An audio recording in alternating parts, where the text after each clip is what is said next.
সরকারের নির্দেশের পরেই নলহাটিতে বেআইনি পশু হাট বন্ধ। নিজেরাই বন্ধ করে দিলেন পশু হাট ব্যবসায়ীরা। পশু হাটে আসা কারবারিদের এই নিয়ে ইতিমধ্যে ফিরিয়ে দেওয়া হয়েছে হাট মালিকরা। এবং নলহাটির গোপালপুরে দীর্ঘদিন ধরে প্রত্যেক রবিবার বেআইনি পশু হাট চলছিল। অভিযোগ যে তৃণমূল নেতাদের যোগ সাজেশে বেআইনিভাবে এই পশু হাট চালানো হচ্ছিল এবং সব বেআইনি পশু হাট বন্ধের নির্দেশিকাও জারি করেছে রাজ্য সরকার।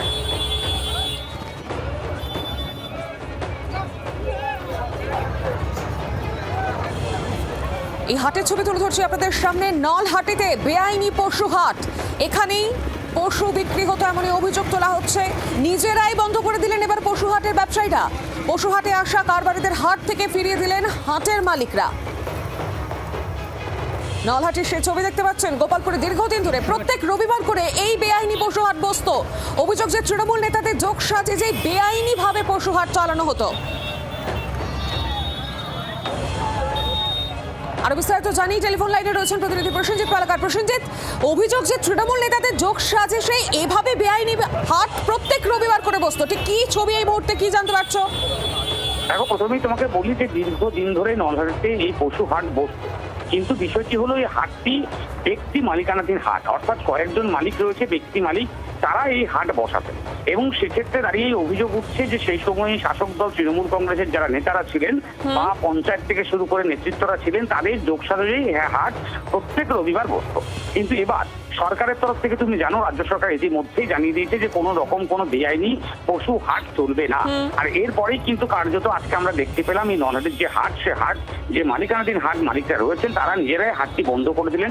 এবং পাশাপাশি আজকে হাটেও কিন্তু সেভাবে কেউ পশু বিক্রি করতে আসেননি বা সেভাবে ভিড়ও দেখা যায়নি।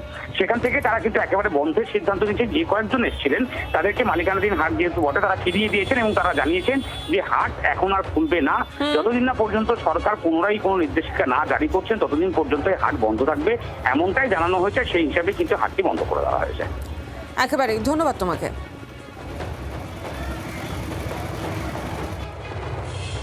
আজকের অবস্থা, আমাদের নতুন সরকার গঠিত হয়েছে, সেই সরকারের বা আইনকে সামনে রেখে মান্যতা দিয়ে সরকারের নির্দেশ মতন আমরা আমাদের হাট বন্ধ রাখি। কিছু ছাগ এবং এগুলো বিক্রি হচ্ছে, এই নিয়ে এগুলো তাদের নিজেদের ব্যাপার, আমরা বলে দিয়েছি, আমাদের কোনো এখতিয়ার নাই। এগুলো তোমাদের কী করবে না করবে, প্রশাসন কী স্টেপ দেবে না দেবে, তাতে আমাদের কোনো এখতিয়ার থাকে।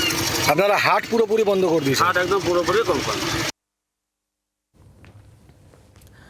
যে হাটের ছবি মোটা আপনাদের সামনে তুলে ধরছি, ইতিমধ্যেই গোবাতে নিষেধে কার্যকর করেছে রাজ্য। এবার যে অভিযোগ উঠছে তৃণমূল নেতাদের যোগ সাজেছে এভাবেই বেআইনিভাবে পশু হাট চলছিল এতদিন ধরে। প্রত্যেক রবিবার করে এই হাট বসতো, তবে সব বেআইনি পশু হাট বন্ধের নির্দেশিকা একদিকে জারি করেছে রাজ্য সরকার, আর তারপরেই এই হাটের মালিকের তরফ থেকে কিন্তু এই হাট বন্ধ করে দেওয়া হয়েছে। বাংলার আওয়াজ, বাঙালির আবেগ, জি 24 ঘন্টা।